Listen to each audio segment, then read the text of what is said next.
앞서 보신 것처럼 아이의 울음소리가 들리지 않는 나라의 이야기는 비단 우리나라만의 문제는 아닙니다. 전 세계적으로 저출생으로 인한 여러 문제가 나오고 있는데요. 이번 주 글로벌 Y에선 서울여대 사회복지학과 정재훈 교수와 함께 저출생의 원인과 대책에 대해서 얘기 나눠봤습니다. 안녕하세요. 네, 일단 우리나라 저출생 문제 근본적인 원인부터 좀 짚어주실까요? 사람이 소외된 사회, 사람이 소외되어 가고 있는 사회가 우리의 모습, 거기에서 어떤 근본적인 원인을 찾을 수 있지 않을까 생각을 해봅니다. 한국 사회의 모습이 결국은 이런 그 아이를 낳고 키우는 굉장히 어떻게 보면은 사람의 본성 같은 과제이기도 한데 이런 것들이 그 이제 뒷전으로 밀리는 그런 것이 저출생의 문제로 연결되고 있다. 뭐 이렇게 말씀드릴 수 있을 것 같아요. 스웨덴 같은 나라들이 이제 일과 가정이 좀 잘 양립이 되는 나라로 이제 일컬어지고 있잖아요. 우리나라에도 좀 실질적인 해법이 될 수 있을까요? 필요 조건으로서 비용의 문제가 어느 정도 해결이 되고, 그다음에 충분 조건으로서 일가정 양립을 통한 어떤 삶의 만족도 향상 이런 것들이 이루어지면은 출산율은 반등할 수 있는 구조는 갖춘다. 이렇게 볼 수 있겠죠. 저출산 문제를 심하게 겪고 있는 국가들은 대부분 동아시아 국가들이잖아요. 어떤 문화적 차이가 좀 있다라고도 봐야 될까요? 동남아시아 국가들은 상당히 이런 어떤 유교주의에 따른 전통주의적 가족관계, 남녀 성별 역할 분리 이런 규범들이 굉장히 강하죠. 서유럽 국가에서도 보면은 전통적인 성별 역할 분리. 그래서 아빠는 나가서 돈 버는 존재고 엄마는 집에서 살림하는 존재다. 이런 그 의식이 여전히 강한 포르투갈, 스페인, 이탈리아, 그리스 이런 나라들이 여전히 출산율이 낮습니다. 전통적인 가족관계, 가족주의가 강한 나라들이 독일이나 오스트리아, 스위스 같은 나라들이 최근에 이제 급격한 변화를 겪으면서 좀 이제 저출산 국가에서 벗어나고 있는 상황이고, 우리가 이제 아이를 왜 안 낳느냐 그러면 비용 문제를 이야기하잖아요. 그러니까 우리가 비용 부담을 이야기하는데 서유럽 복지국가들이 우리가 흔히 말하는 복지국가 전략으로서 해결한, 사회보장 제도로서 해결한 비용은 기본 비용이라고 볼 수 있습니다. 근데 우리가 말하는 비용은 그런 복지국가 전략으로서 해결할 수 없는 압박 비용. 이런 압박 비용의 문제는 정책으로서 해결할 수 있는 게 아니거든요. 아이 학원비를 국가에서 대주겠습니까?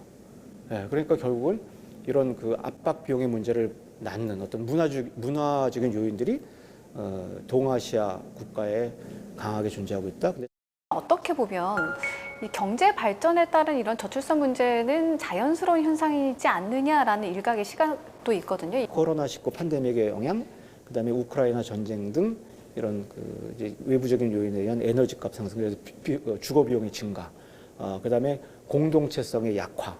일단 서유럽 OECD 국가들의 출산율이 좀 낮아지는 거는 저희가 좀 더 지켜봐야 된다 이렇게 말씀드릴 수 있을 것 같고, 출산율이 이렇게 떨어지는 그 과정을 보면은 조금 특이한 현상들이 있어요. 이제 가장 대표적으로 출산율이 굉장히 떨어지는 면에서는, 그래서 일단 코로나19 팬데믹의 영향이 지금 나타나고 있다. 뭐 이제 이렇게 볼 수 있을 것 같고, 그다음에 우크라이나 전쟁으로 인해서 에너지 위기가 오면서 그 주거비 상승이 급격히 일어난 거예요. 그래서 그나마 아이를 낳던 저소득층들이 주거비용 부담으로 아이를 낳지 못한다든지, 아니면 젊은이들이 관계를 맺고 아이를 낳는 가족을 만드는 이런 것들을 좀 주춤하고 있다든지 이제 그런 것들이 있고요. 요즘에 어쨌든 그 SNS, 뭐 페이스북, 뭐 여러 가지 이런 걸로 인해서 자기만의 가상 공간이 생겼잖아요.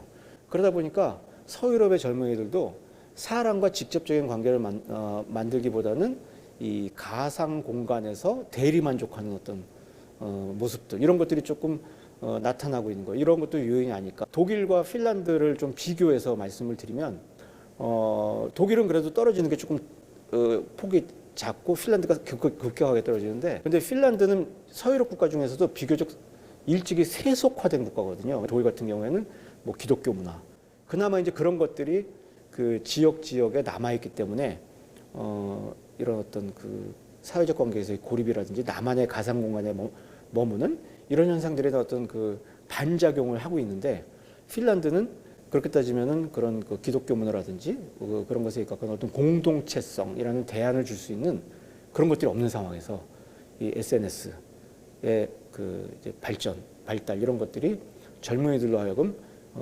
급속하게 이렇게 사회적 관계로부터 이제 고립되게 만드는 이제 그런 데서 원인을 찾기도 합니다.